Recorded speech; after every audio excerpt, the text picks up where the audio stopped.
Hello, today. But let's start yesterday in the US stock market.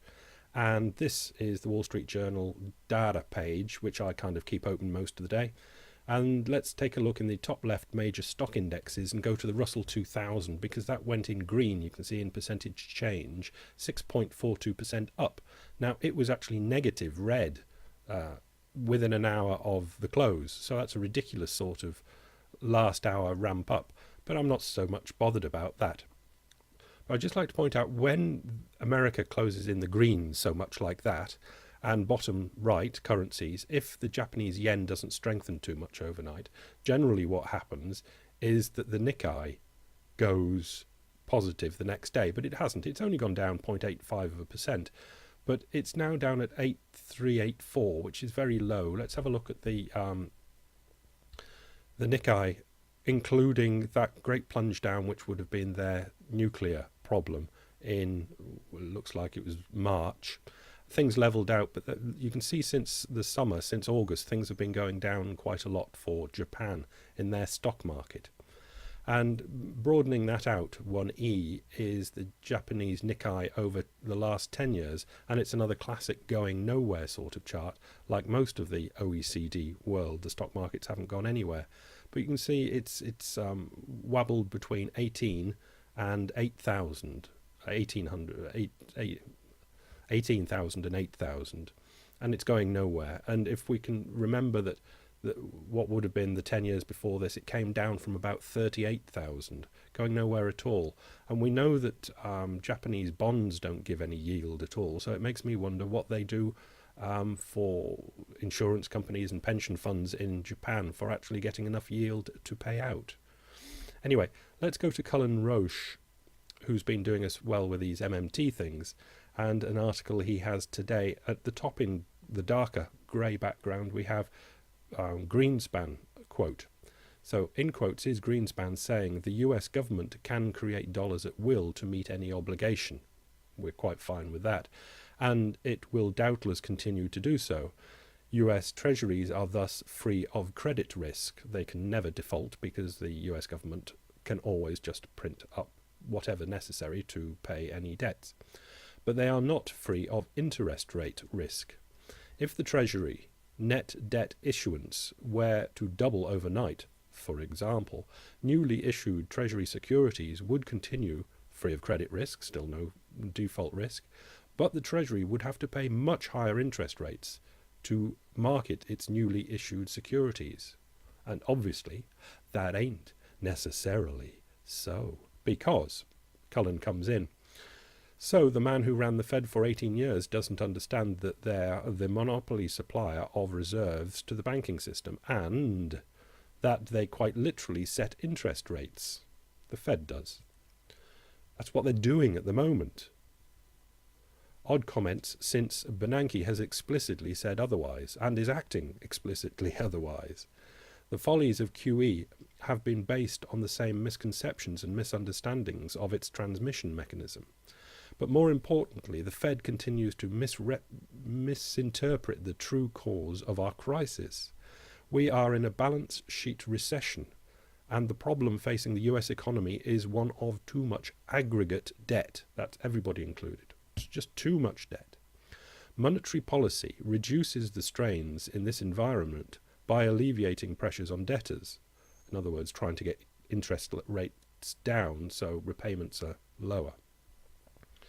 Exactly what we don't need right now. Well, that's a bit trickier. Therefore, monetary policy is particularly ineffective during a balance sheet recession as pertains to growth strategies. Until we recognise this, the policy mistakes will continue. So what Cullen is saying, basically, that Treasury officials and Fed officials and the government just don't know the machinery that they are dealing with. They don't know the knobs and buttons and what they do. They just don't understand it, basically. Probably there are individuals in Fed, Treasury and government that know individual bits, but there's nobody with enough clout that knows all of how it works. So let's just push on to an article, Worthwhile Canadian Initiative. The world wants more US government debt. The US Treasury should supply it. It's based on what Stiglitz and Krugman might be saying, that, look, we can sell the debt, or what Wolf was saying. We can sell the debt cheap now, and then it's up to the politicians who'll do the spending of it to do something constructive with it. Highlighted at the bottom, the price of 10-year treasuries has increased 14% this year. If there's such a strong demand for treasuries, then why not produce and sell more of them? While you've got the opportunity, do something with them that is constructive. Right. Bloomberg, Fisher says Fed has ammunition if US turns horrific. This is a variation on the theme of yesterday's. Federal Reserve Bank of Dallas President Richard Fisher said the central bank has plenty of ammunition left in the economic if the situation turns horrific, while reiterating his view the Fed has provided enough stimulus. In other words, we could do more at the Fed, but we've done enough for the moment. Why he thinks that, he'll never explain. Never explain. We can expand the monetary supply to the nth degree if and when necessary, he said. Still, the Fed has to be cautious. Why? He won't explain, I'm sure. He'll say inflation or something or whatever, but he'll never explain in a way that anyone can understand, because he does not have the facts. He just doesn't know. With the stimulus, it's already provided, and now it's up to the fiscal authorities to do the job. In other words, we've done our bit. We've done what we can do now. Now it's up to the government to do things. They're just not together. Anyway, moving on. This is a Fed chart, St. Louis Fed, food. Consumer Price Index for all urban consumers' food. Now, you can see on this chart, it's really very clear, I think, from the 1910 to 1970, it goes up, but not much. From 1970 and a little bit onwards, it goes up huge. Yeah, do we agree? There is a definite dogleg left down at about 1972. Right, that was that for going back a long way. This is the same food CPI for the last 10 years. It flattened out during the recession, Great Recession, but it's taking off again. Now, I would be thinking that this is sale and demand. There are just a lot more people in the world. Now, a lot of people would say that it's because since 1970 the Fed has been printing up lots more money. But we'll never know. I don't think, anyway. But we can argue about it. Here's another chart. Civilian employment ratio. I've used it lots and lots. Haven't used it lately, but just to show it hasn't bounced back up again. There is a huge amount of unemployment in the United States. Since the crisis started, many more people have come into the United States. They've come into the United States and stayed there. More people have grown out of school and college and come into the workforce, and they are not getting jobs. Now, we can argue whether it's worthwhile and worthy and correct and the thing that we really wish for, that they do get jobs, but we can presume that there are a lot of people out there that want jobs that can't have jobs for various reasons. The various reasons is the private sector is not hiring, nor is the public sector, and can anything be done about it? Right, that's a bit of a background, nothing that we didn't know, but we're going to now go on to the Boston Consulting Group, who are no slouches, and a very interesting PDF back to Mesopotamia. Mesopotamia is debt jubilee and all that, and at the end of this PDF, which I'm not going to go into, explaining how enormously difficult debt jubilee would be. So anybody interested in, pretty advanced getting out of this messy sort of information should definitely read this PDF. The looming threat of debt restructuring. Now, I'm going to take quite a bit from this because I like what they are saying. Right, they kick off with, in August, in Stop Kicking the Can Down the Road. Was that the start? I suppose it is. Yeah. The price of not addressing the root cause of the crisis. Yeah, okay, this was their earlier offering. We argued as follows.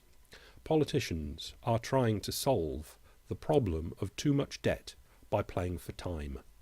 Yeah? Yeah. This will fail. Yeah? Yeah. Financial repression would have to be significant and requires close political coordination. Right, all linking up? Yeah.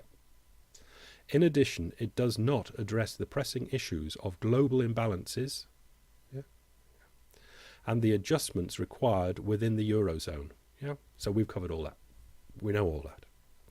We believe that the failure to act significantly increases the risk of an unconstrained financial and economic crisis. I mean, they're talking a big one. Given the empty coffers of governments and their recent heavy use of monetary instruments, central banks firing off rounds, there is not much left to stimulate the economy.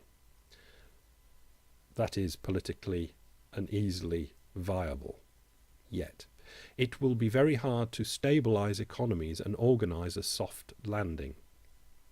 We concluded either the politicians need to organise a systematically systemic debt restructuring for the Western world and or generate inflation fast, or we run the risk of the situation spinning out of control, in which case there will be no place to hide. Now you say, well, I don't want inflation, we don't want inflation. Well, okay, so we have to restructure debt, because those are the two choices. Restructure the debt or try and inflate it away.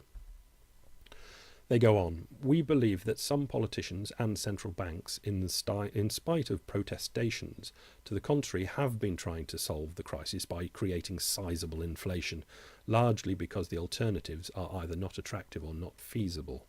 And I think we can probably go along with that. But as stated earlier, the Fed, Treasury, government don't know the buttons and levers that they're dealing with, and in relation to the macro economy, so they haven't been able to achieve what they are actually setting out to do, because they don't know what they're doing. But the alternatives would be austerity, essentially saving and paying back, joke, is probably a recipe for a long, deep recession and social unrest, yes. Higher growth is unachievable because of unfavourable demographic change and an inherent lack of competitiveness in some countries. The US is better for that than most other OECD countries, but even the US would struggle. Debt restructuring is out of reach because the banking sectors are not strong enough to absorb losses. Yeah, easy. Debt restructuring, you can't just say, well, let's just say nobody has to pay 100% of any of their debts back, they only have to pay 70%, for example.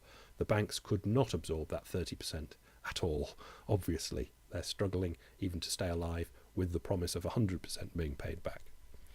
Financial repression, we've talked about in the past, holding interest rates below nominal GDP for many years, would be difficult to implement in a low growth and low inflation environment.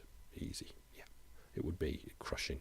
It'd just crush the life out of the economy before anything constructive was achieved. So, inflation will be the preferred option, because we didn't like any of the others, did we? No. In spite of the potential for social unrest, and there would be, and the difficult consequences for middle-class savers should it really take hold. Yes, indeed. However, boosting inflation has not worked so far because of the pressure to deleverage and because of the low demand for new credit. This is Fed government treasury not understanding the basic Richard coup debt deflation Japanese scenario.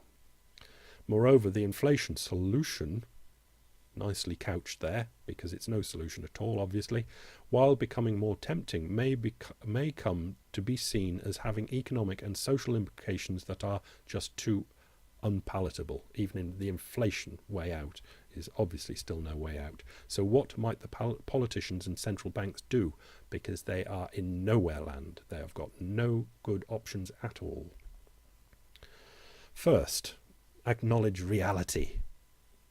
Let's suppose the politicians and central bankers acknowledge the hard facts. Let's suppose.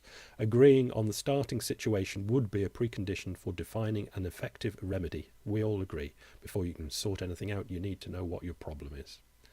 They might begin by recognising what many commentators have been pointing out for a long time. Firstly, Western economies, notably the US and Europe, have to address the significant debt load accumulated in the course of 25 to 30 years of credit-financed economic expansion. They've got an Exhibit 1, but we know what all the charts go like that. The necessary for deleveraging would lead to a period of low growth, which could, given historical precedent, last for more than a decade and would be amplified by the aging of Western societies. Yeah. Turning Japanese, what would the rest of the OECD look like if they all turned Japanese at the same time? Horror show. Right, let's have a look at Exhibit 2.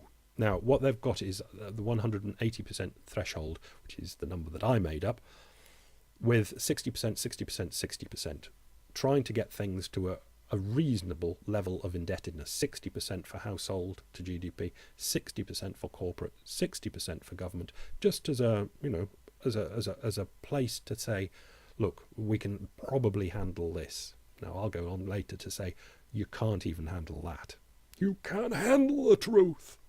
Okay, so looking at that, they've got the household, corporate and government debts nicely set out there in the numbers that they are. Now, if you want more, say in government, then you're going to have to pull it back in corporate and household if you want to get to that manageable 180 level. Germany over on the left there with 73, 65, 63 is just over the top. We know Germany's efficient and all that sort of stuff, so you can say they'll probably get away with that, but ideally they could do with pulling back and a bit on government debt. Probably take the 13 off the 73 and Germany would be all right, maybe. Okay, but look at other countries. Let's look at Spain, Portugal and Ireland, the three tallest ones there, with corporate debt in the middle for Ireland and bad for Portugal and Spain as well. And every number's above 60, and where the hell are they going to pull that back from? Impossible. UK and US on the right, you can say because United States is so magnificent it can get away with it. Well, let me just say at this particular juncture, I don't think even that 180, 360s is realistic. What we're moving to, in my opinion, is a place where there's no or not enough cheap... I'm running out of time. We're running out of cheap energy, and 180 is not enough. We're going to have to move towards zero. In other words, the promises we make in the future will not be predicated on growth in the future. When we make promises, they will be that growth will be a little less. In other words, why would you borrow money if growth is going to be smaller in the future? In other words, the money that you'd want to borrow, the projects would have to be magnificent, out of the ordinarily magnificent. In other words, borrowing is just going to stop. All that has got to go to zero. Now, there are plenty of other charts that I just haven't got time to go into because I'm going to run out. I've got 2 minutes, it says there.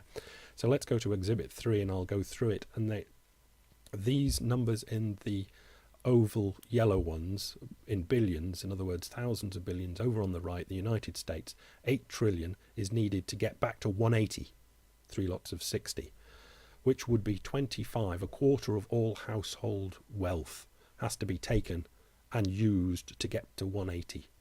For example, Ireland, even if they used all the household wealth in Ireland, they wouldn't get there. It's not enough to get to 180. Portugal, Spain and Greece use about half of all household wealth, and they won't get there just to get to 180. And I don't think that's enough. I think over the next 20 years, 10 years, let's say 10 years, that's going to have to come back to zero if I'm right that the world is now not growing because there's not enough cheap energy to get it to grow. And as I say, they talk about Debt Jubilee later in the PDF if you want to read it. I recommend. I had one more. I'll leave you with Dexia's, the bank that went wobbly yesterday. Look at it. It's 160% of Belgium's GDP and 20% of France's GDP. How the hell can these countries come in and expect to bail all these things out? I think I've got to the end without it stopping, so goodbye.